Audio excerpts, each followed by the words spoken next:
Christian soldiers marching as to war, with the cross of Jesus going on before. Christ the royal master leads against the foe. Forward into battle, see his banners go. Onward, Christian soldiers, marching as to war, with the cross of Jesus going on before. Oh, for a faith that will not shrink, though pressed by every foe, that will not tremble on the brink of any earthly woe, that will not murmur or complain beneath a chastening rod, but in the hour of grief or pain will lean upon its God. A faith that shines more bright and clear when tempests rage without, that when in danger knows no fear, in darkness feels no doubt. Lord, give us such a faith as this, and then whate'er may come, we'll taste and hear the hallowed bliss of an eternal home. A charge to keep I have, a God to glorify, a never-dying soul to save, and fit it for the sky, to serve the present age, my calling to fulfill. Oh, may it all my powers engage to do my Master's will. Arm me with jealous care, as in thy sight to live, and O thy servant, Lord, prepare a strict account to give. Help me to watch and pray, and on thyself rely, assured if I my trust betray, I shall forever die. Rise up, O man of God, have done with lesser things, give heart and mind and soul and strength to serve the King of Kings. Rise up, O man of God, his kingdom tarries long. Bring in the day of brotherhood and end the night of wrong. Rise up, O man of God, the church for you doth wait. Her strength unequal to her task, rise up and make her great. Lift high the cross of Christ, tread where his feet have trod, as brothers of the Son of Man, rise up, O men of God.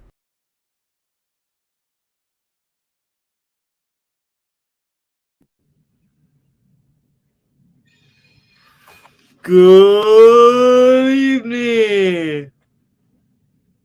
And I can hear Levi saying, last of my O'Shea will be taking over. We gotta pray for Brother Levi. Brother Levi's got a headache. How are y'all doing? Guess what will be in this Acts stream? The book of Isaiah. That's right, you guessed it. No, we're in the book of Acts. Hello, Angie. I'm here to hear with heart to conservative the word. Hello, Sister Angie. And heavenly armor will enter the land.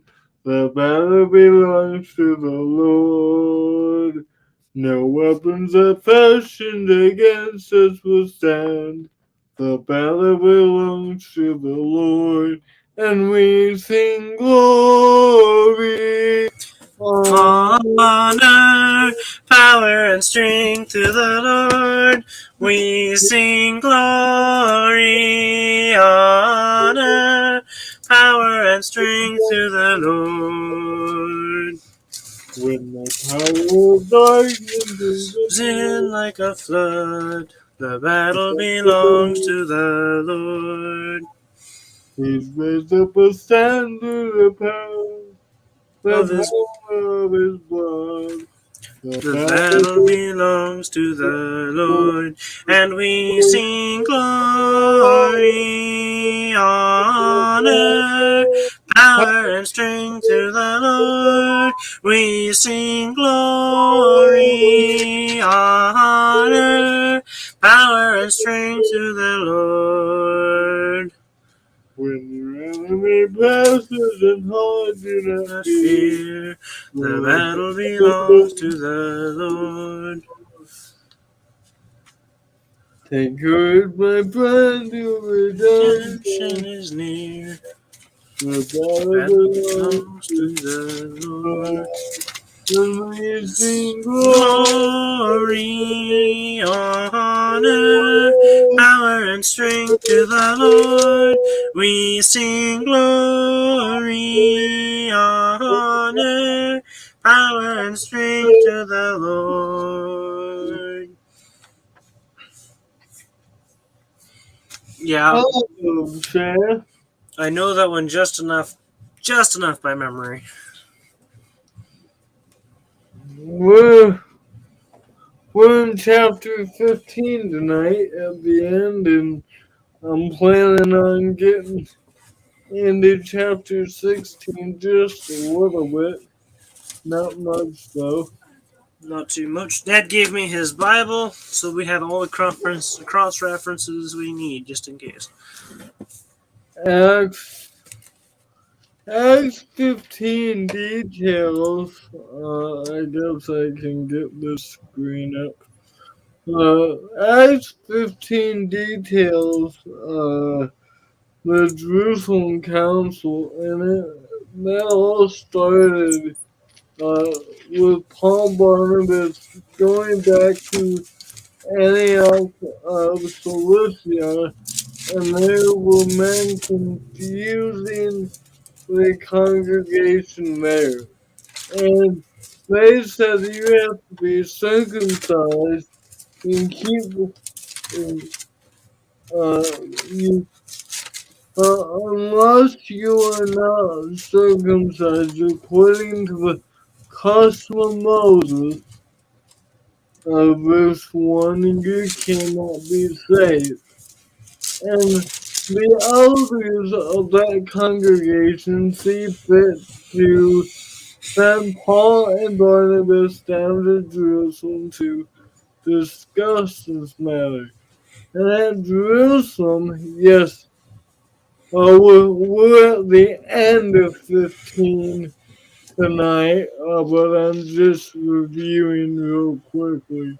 What verse we picking up in? We are picking it up in 36. 36. And, Um, and go ahead. Dad is currently sitting there in his dining room chair, trying not to get sick from his headache, which is why I am here. Uh, He was just sitting there, and it was bringing on sickness feelings. ooh, So sorry, boy. he is sitting there in pure dark because the light causes his headache to flare. Right. So And so we get to Jerusalem, and there's actually a question that comes up about this issue of circumcision. But in Jerusalem, it is escalated to unless you circumcise and keep the law of Moses, you cannot be saved. Now, this is in the middle of Paul and Barnabas' presentation about what God had done to the Gentiles. And so they have to correct that, and Paul gives us a speech, and James gives a speech in the earlier part of that chapter. And then they're all in agreement. Actually, they were all in agreement after Paul got done speaking about this issue. But after James shows it up and speaks some more, they write churches, they write letter to the church back in Antioch, Cilicia, uh, detailing what was decided. And what was decided is that they were going to lay no greater burden on the disciples than verse 29, that you abstain from what has been sacrificed to idols, and from blood, and what has been strangled, and from sexual immorality, if you keep yourselves from these things. And so they go back to Antioch, and they um, they preach there, and the message is received. And that takes us all the way through verse 35. And we pick up now in verses 36 through 41. Do you have anything to share on the review? uh, nothing on the review. I think I was there for the last one. I generally am, but Angie says we are in the or are we in the beginning of 15? You already answered that. Angie says I can go back and watch. Yes, you will find the first part of 15 in the last Act study. I think. No, the second part. No, you made this a three-part one. Okay, so you have to go back 2 weeks to find the first part. This is week 4, I think, of Acts 15. Okay, well, scratch that. Dad says, "Yep, week 4." Alright, So so you're gonna have to go back 4 Mondays to find the beginning of this, which you may very well have been there 4 Mondays ago. alright, let me go. I got my notes up. You want to just get the text before us, and you can read it and we'll talk about it. Yeah, that sounds good. Hi, Reba.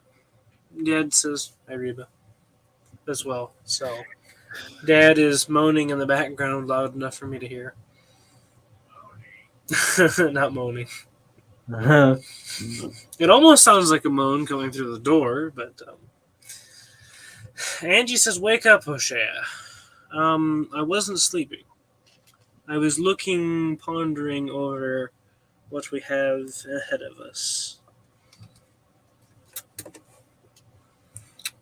Now, I might have been mentally sleeping. I don't know. He's 32 or 36? 36 through the end of the chapter. Okay. And some days after Paul said unto Barnabas, "Let us go again and visit our brethren in every city where we have preached the word of the Lord, and see how they do."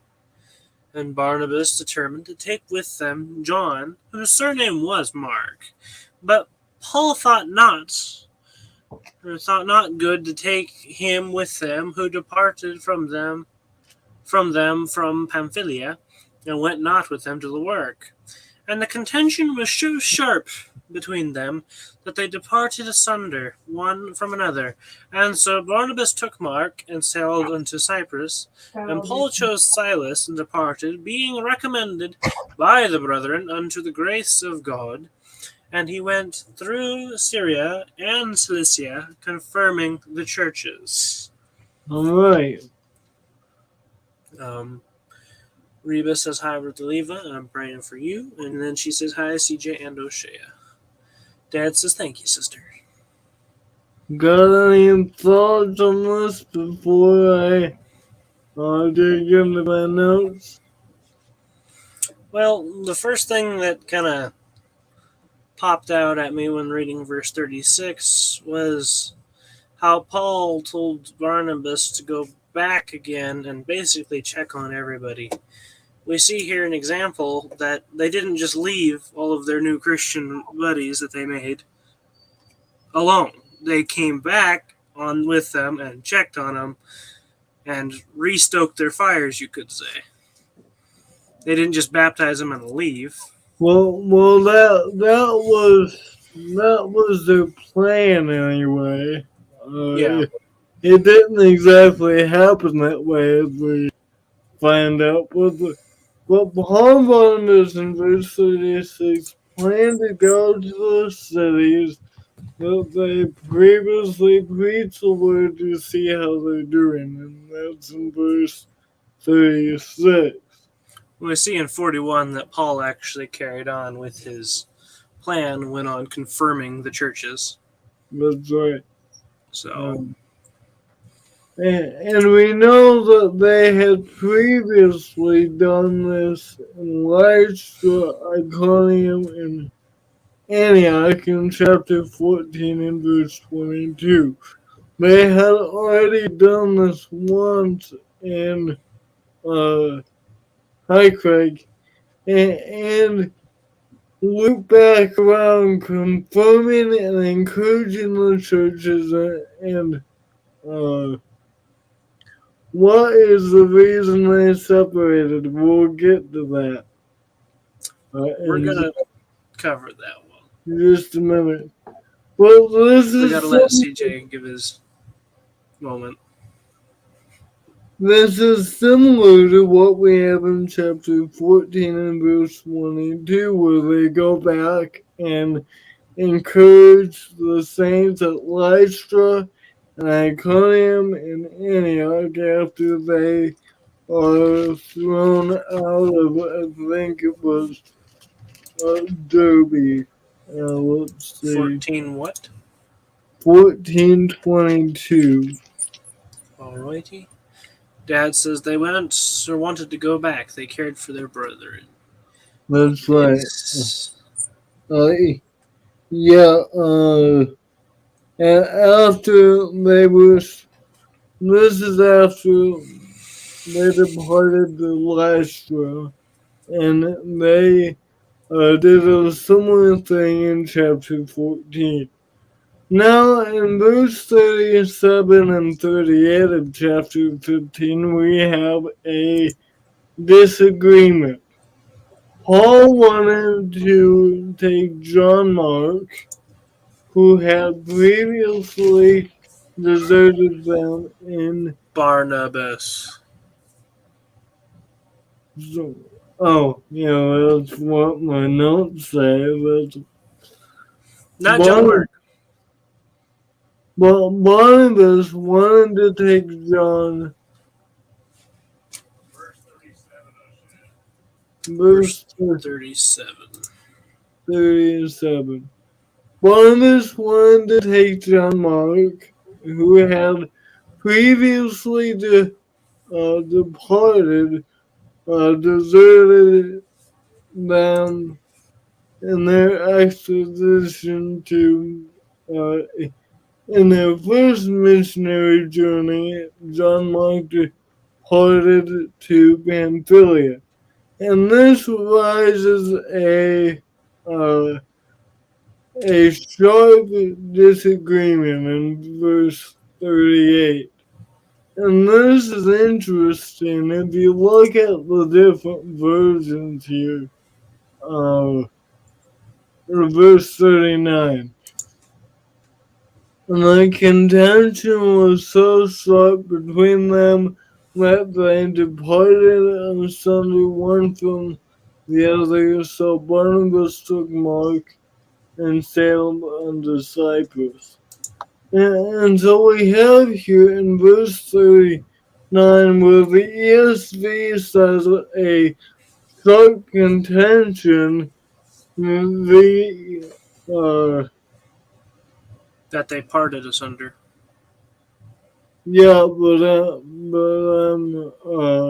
yeah, that's one of the words, one of the phrases.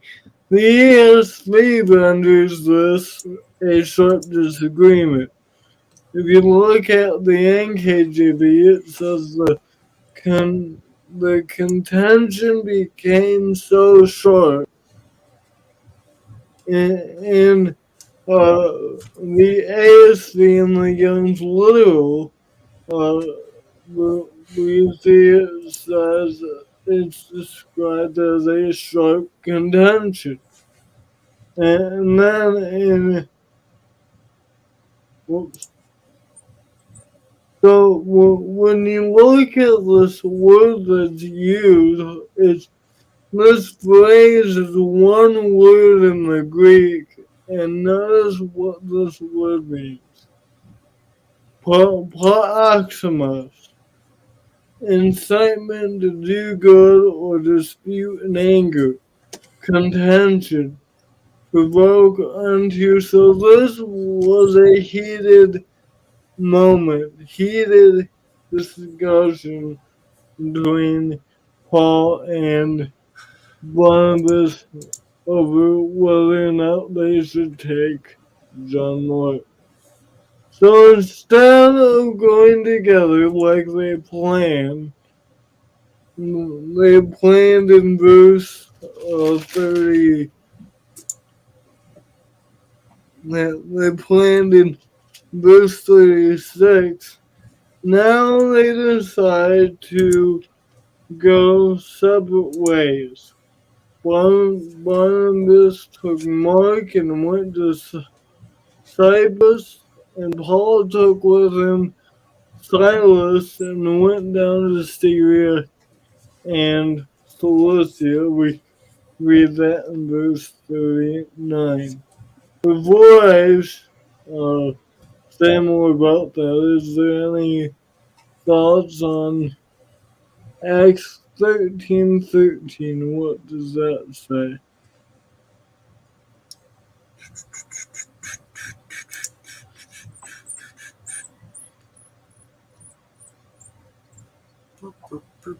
Now, when Paul and his company loosed from Paphos, they came to Perga in Pamphylia, and John, departing from them, returned to Jerusalem. Yes, This is when John left. that's right. And Paul is remembering that, and Paul understandably hesitates on whether to take John Mark. If he forsook them the first time, what's to say he wouldn't forsake him again. And Barnabas, being the encourager that he does, encourager that he is, he wants to give Mark a second chance. And so this is the disagreement. Right. So, Paul goes, I don't want to take him. He left us before we got our hands dirty. Basically, he left us before we got to the work. right. He won't be a good companion. Let's just say he'll not depart from us again before we go do anything.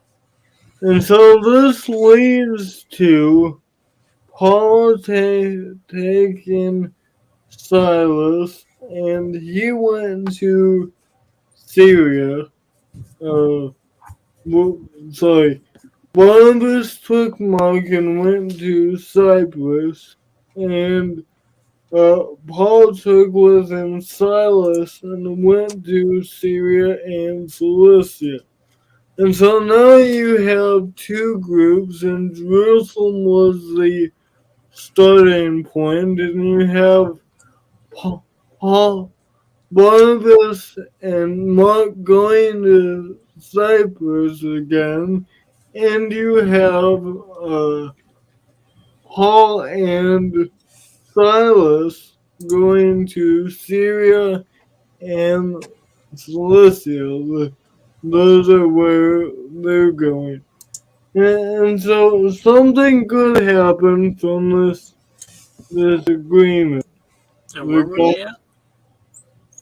Well, they were at Jerusalem. They started from Jerusalem.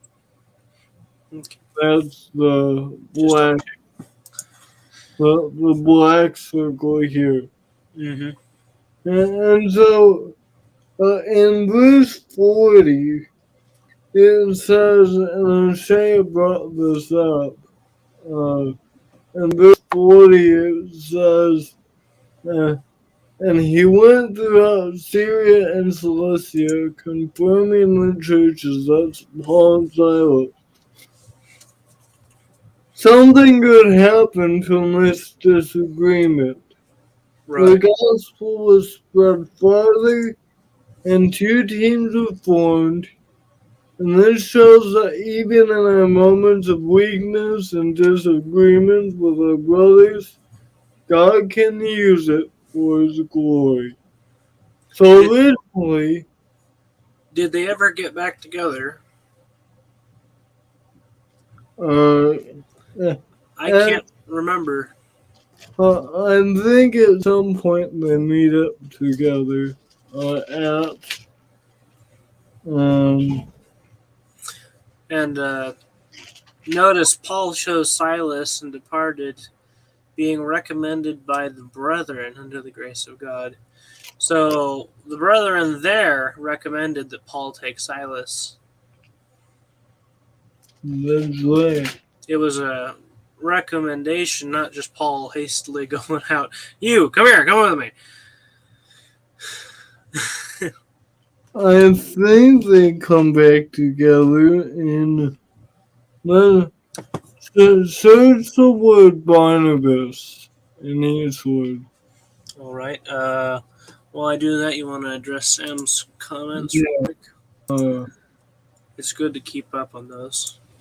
they had this agreement who should go with them, but they kept who chose and went their separate ways, which were work God providence to have to His will. He sorry, Sam. Do I need to translate? Yeah. Oh, Uh, this is a good point to bring out. We'll bring that up after yeah, this. Dad just told me check out my comment. Sam says they had a disagreement who should go with them, but they kept who they chose and went their separate ways, which worked out in God's providence to have His will go out. Oh. Have his will go out. Own man's heart may make us wonder what. Man's own heart may make us wonder what is the best choice.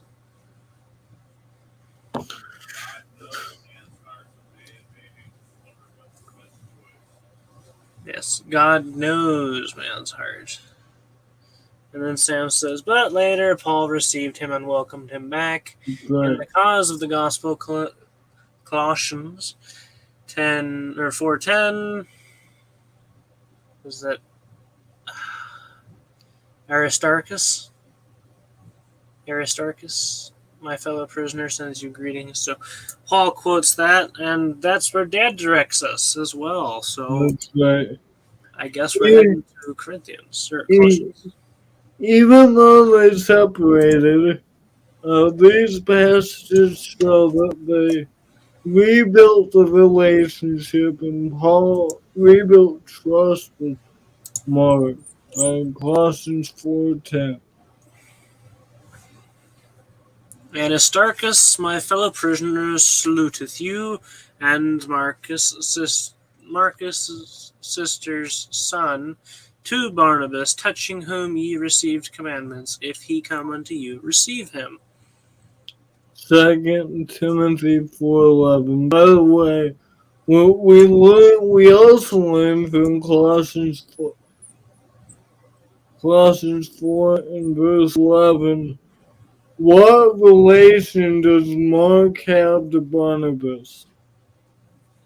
Sister's sons? What did that So say? that would be his nephew. Yeah, his nephew. So maybe that would play a part into why Barnabas was so apt to give him another chance. He was family. This is a good passage to connect. When Luke is with me, take Mark and bring him with thee, for he is profitable to me for the ministry. And so evidently by the time Paul writes 2 Timothy, him and Mark are in fellowship once again. Yep. So Paul has gained trust in Mark. And Philemon 124. Where did you go? Titus and Philemon, Hebrews after Titus. Yep. Well, Titus or Philemon was a long book.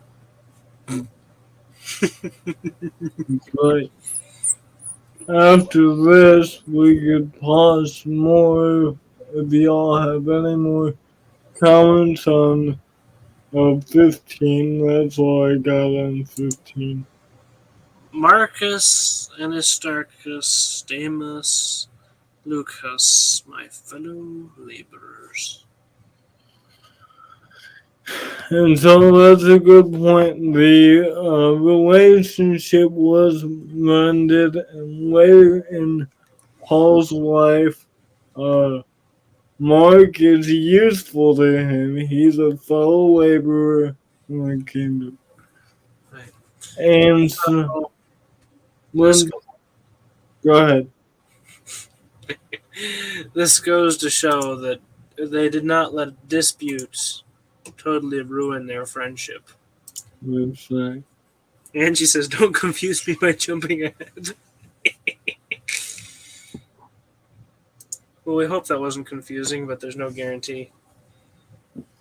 Alright, so is there any thoughts or comments through chapter 15 before we move on to the next chapter?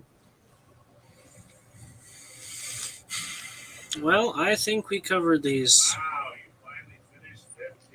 Dad says, "Wow, you finally finished 15." And we're only gonna get 5 verses into the next chapter, but I was gonna try and get through the Macedonian call, but I thought wouldn't have time. So, well, since you've had the last section, how about I get us started on 1 through 5? Go ahead. Then came he to Derbe and Lystra, and behold, a certain disciple was there named Timotheus, the son of a certain woman, which was a Jewish and believed, but his father was a Greek, which was well reported of by the brethren that were in Lystra and Iconium.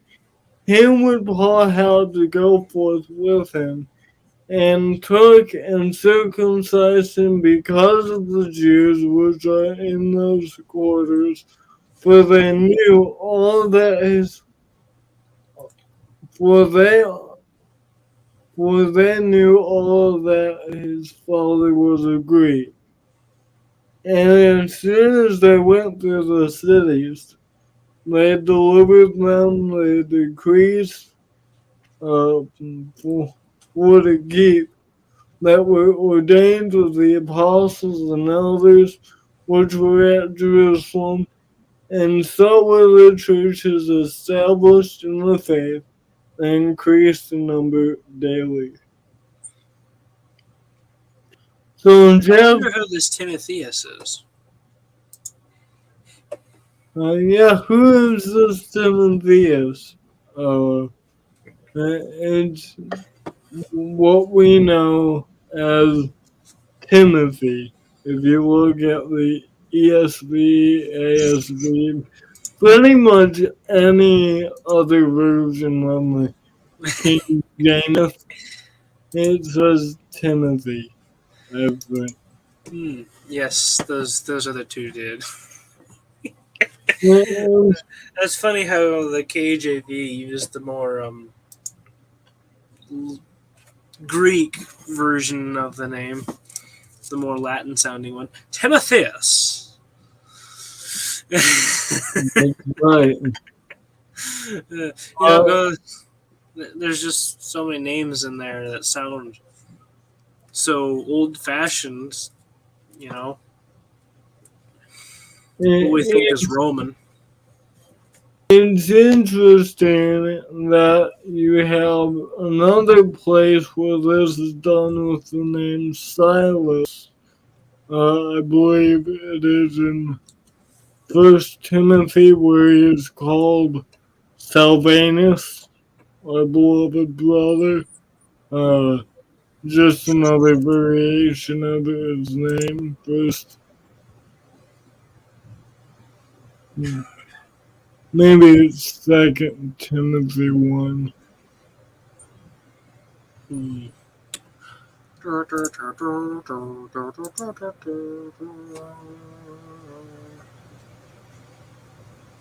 Okay, it's Titus then. Keep on going down the books. Oh, CJ, I think it kind of messed up in that one. what? Help me out, dude. What? Give me a second. uh,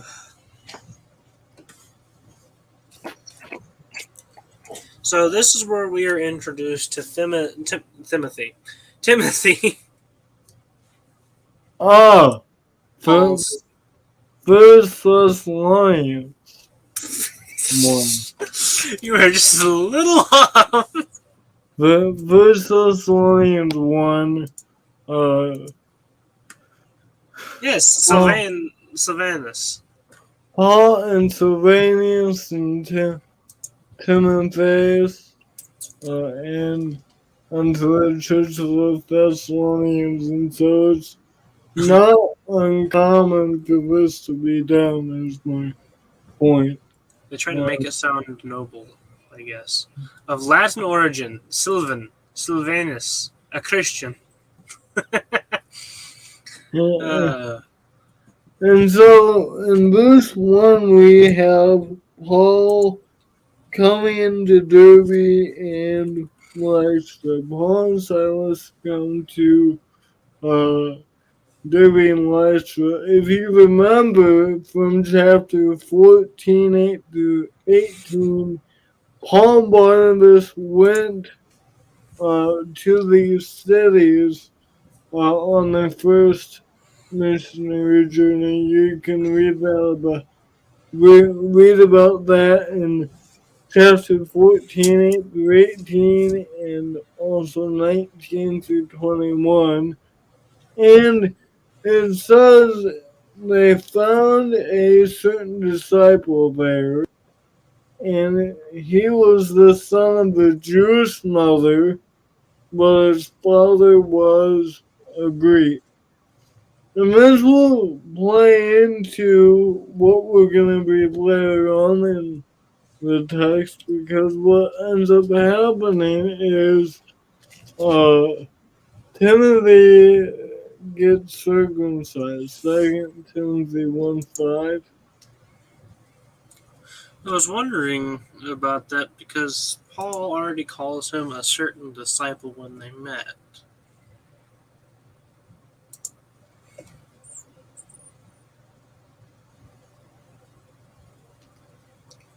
Oh, Second, wrong, Timothy.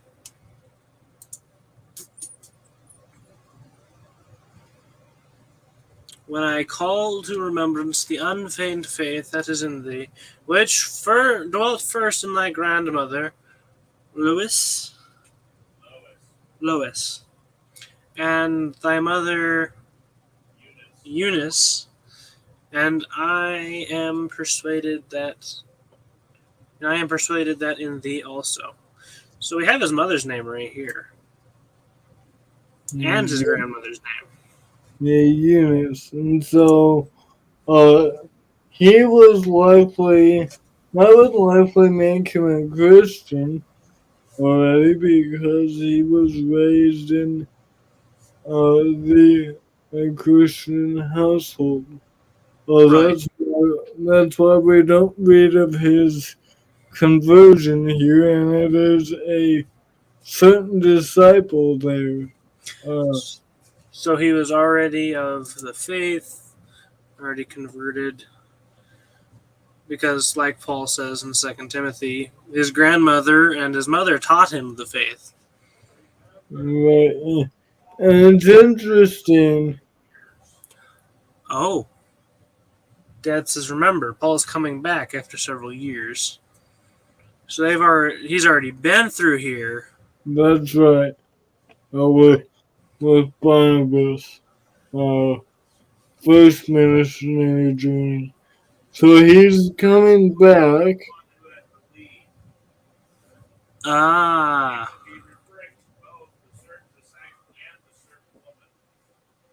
what?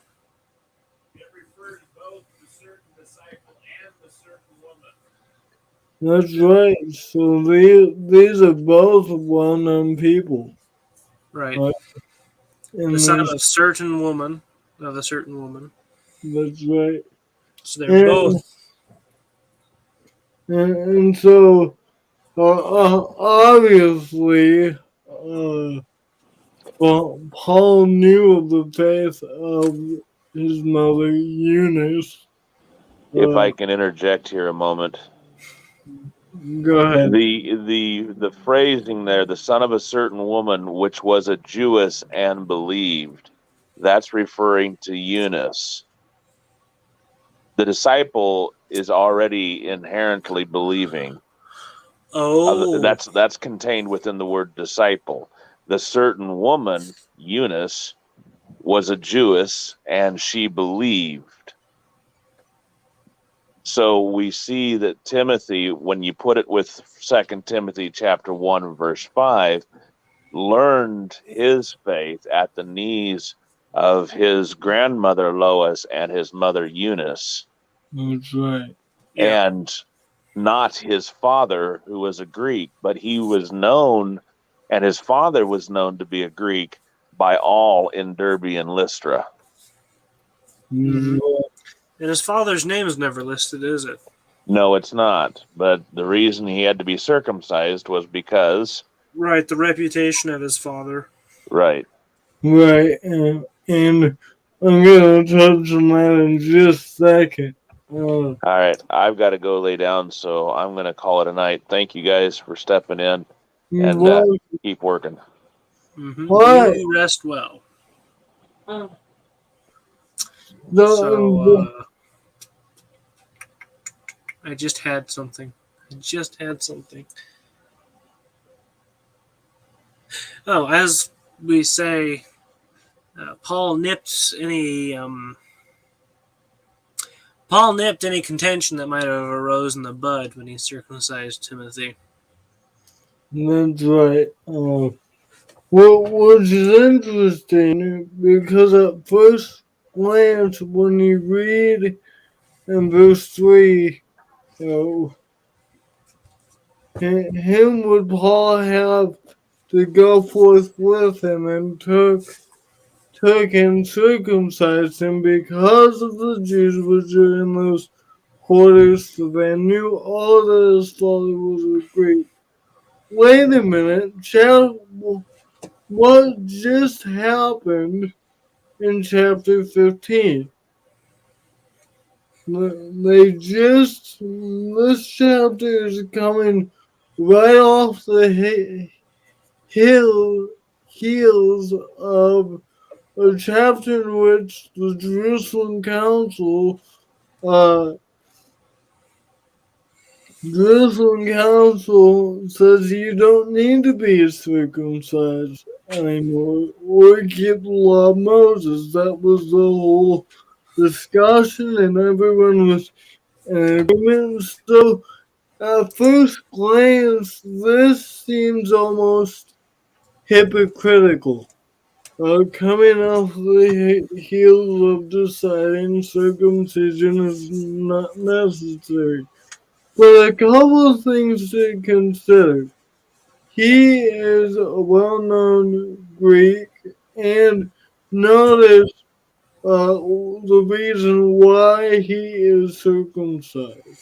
Paul very simply lists it for us. Because of the Jews there. His father is well known, and so I want us to consider a passage here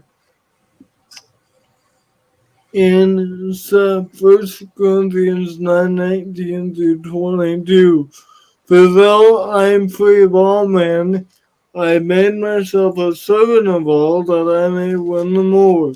And to the Jews I became as a Jew, that I may win the Jews. To those who are under the law, as under the law, that I might win those who are under the law. To those who are without law, as without law, not being without law toward God, but under the law toward Christ, that I may win those who are without law. The weak I became as weak, that I might win the weak. I became all things to all men, that I might by all means save some. He's It seems that Paul did this for another reason. It wasn't uh, because Timothy had to. That was just discussed later. It was to not put a stumbling block in the way of the gospel talked among the Jews. And we, right. Paul was removing a lot of potential life difficulties and heartaches from the life of Timothy when he did this, because the Jews would have nitpicked that's what, around and said, "Well, his father was an ordinary Greek," and the list would have gone on and on and on, and thus would result in both Timothy being kind of discouraged and the Jews never becoming Christians. that's right. So Timothy was not circumcised in order to keep the law of Moses. That was already dealt with in the previous chapter. He was circumcised in order to help win over the Jews. Right. Also, if we look at verse 4 now, as they went on their way through the cities, they delivered to them for observance of decisions that had been reached by the apostles and elders who were in Jerusalem. They were preaching the same message that the elders and the apostles at Jerusalem were. That they weren't preaching anything different. Mm-hmm. They're delivering them to them the same decrees that were already decided in Jerusalem by the apostles. That further comes to the conclusion that no, Paul was not being hypocritical here. He was actually confirming what had just happened in Jerusalem. On a note of the reputation of a father, especially around here, I don't know about anywhere else out there or what, but around here we have a lot of, who are you? Oh, you're the son of such and such, and you're the son of whoever who did this. The reputation of father leaves behind around here in the farming community is a lot. And so for a long time, you're not seen as, Bob. You're seen as Jim's son. Right. You're Jim's son, not Bob. It doesn't become until you've surpassed your father that you become seen as Bob as an individual. And so the reputation that a father leaves behind can greatly impact the That's right. community. And so we leave off the study in verse 5. And so were the churches established in the faith and increased in number daily.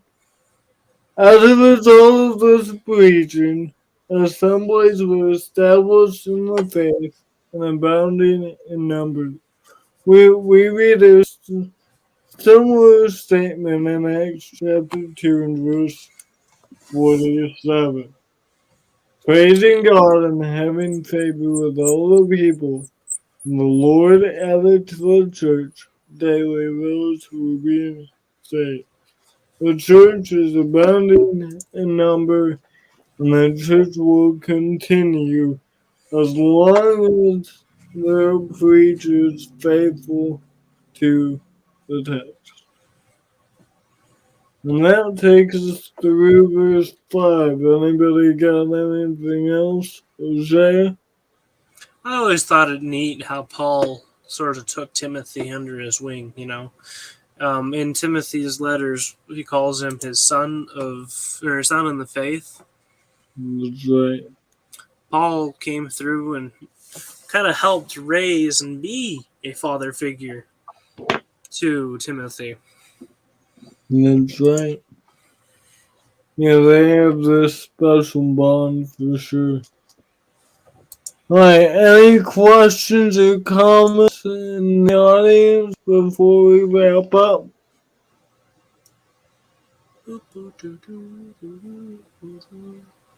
That'll leave us on next week looking at chapter 16, verse 6 with the Macedonian call.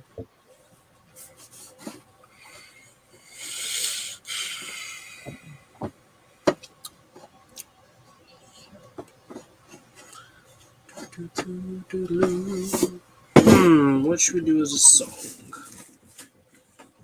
We did the battle.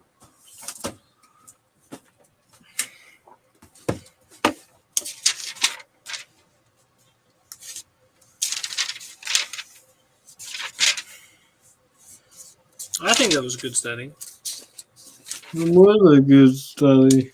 I enjoy doing these.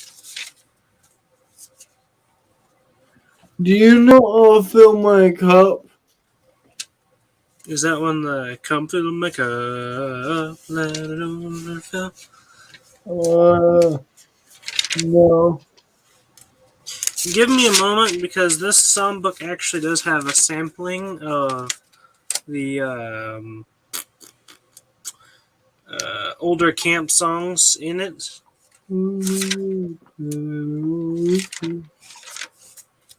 Oh, fill my cup. I'll fill my cup. Let's just see.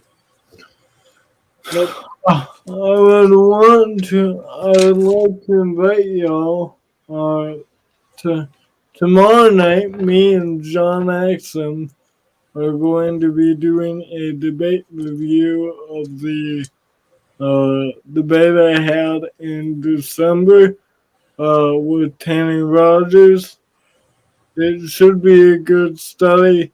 He didn't say he had a particular time he had to get off, so we'll start at 8 p.m. and go to whenever. Hopefully till we're done with the whole debate, but it's a 2 hour debate, so we'll see.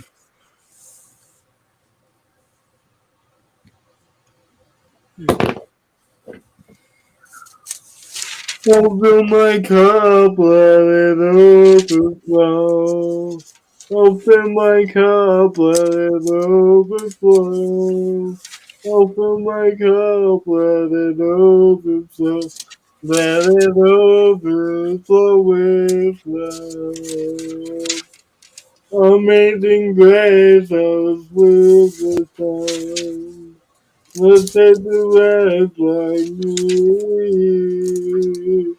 I was before, but now I'm done.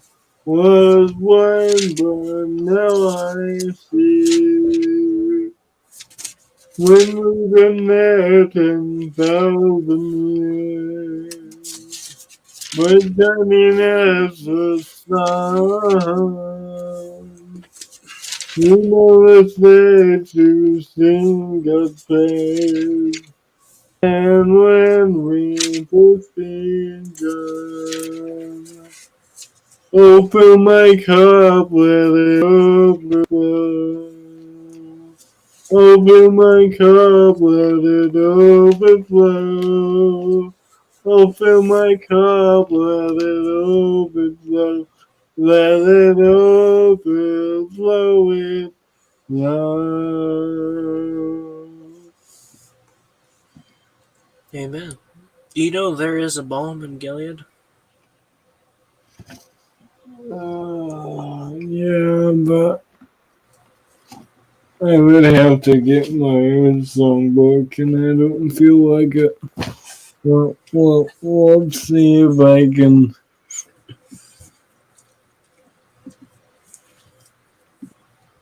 Thank you, Craig. There is a poem killing you.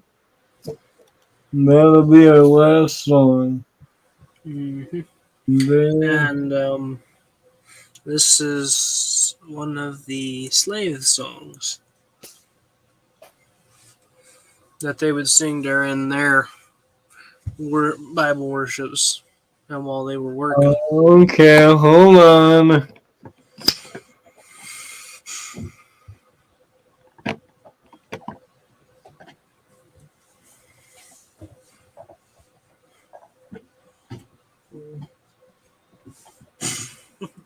CJ has to walk into his wall of books.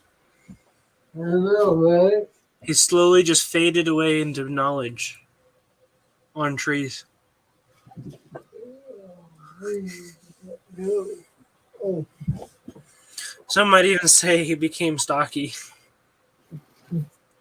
oh boy.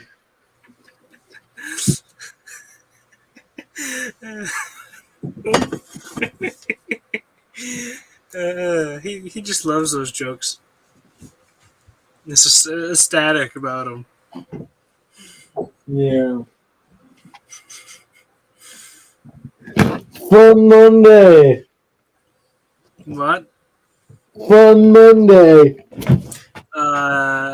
881 What? in the praise for the Lord.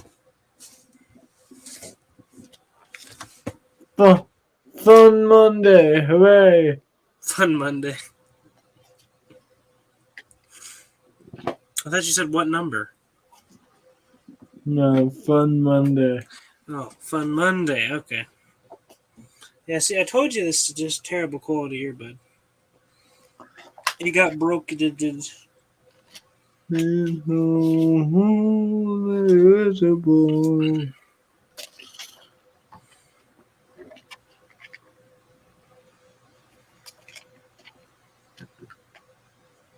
I don't know what number it is in your book, though.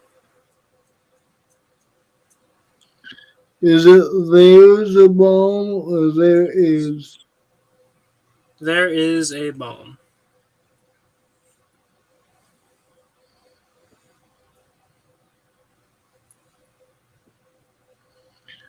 Well, I guess I don't have it until I have it. Go ahead, man.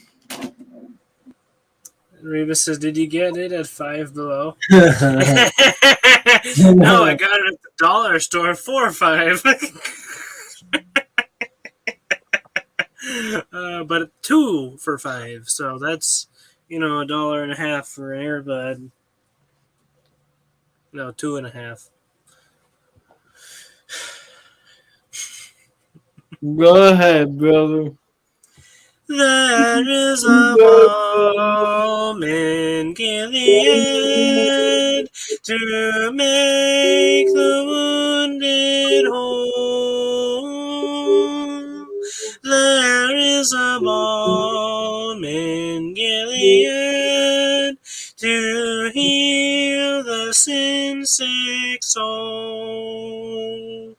Sometimes I feel discouraged and think my work's in vain, but then the Holy Spirit revives my soul again. There is a balm in Gilead to make the wounded whole. There is a balm in Gilead to heal the sin-sick soul. If you can't sing like angels, if you can't preach like Paul, then tell the love of Jesus and say he died for all. There is a balm in Gilead to make the wounded whole. There is a balm in Gilead to heal the sin-sick soul.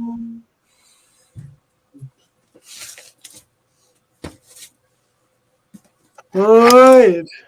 Thank you all for joining us this evening. I hope it was beneficial as we studied the book of Acts. Remember this week we have our gospel meeting Wednesday, Thursday, and Friday. A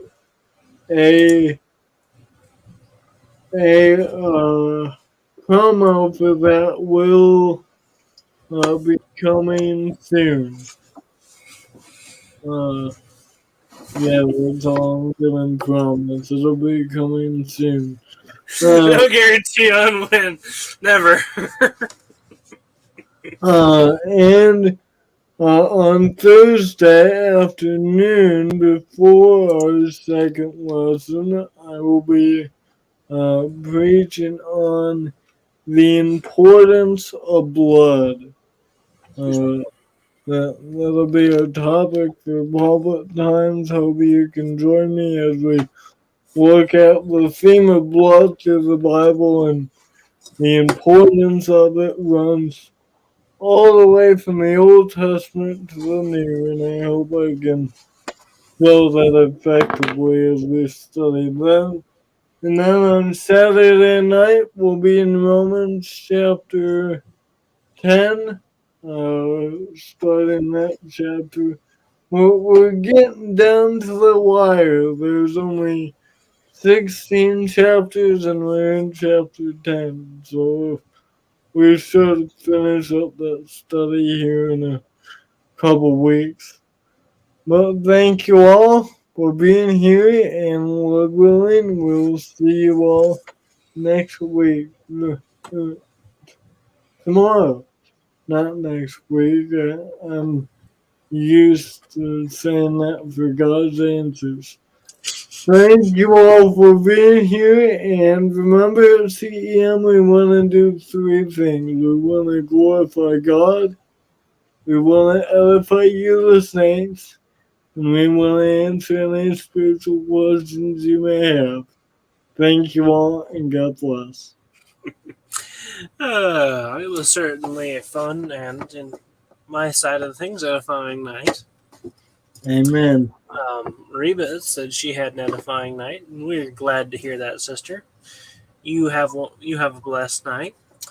But y'all, till we meet again, God bless you all. Love you.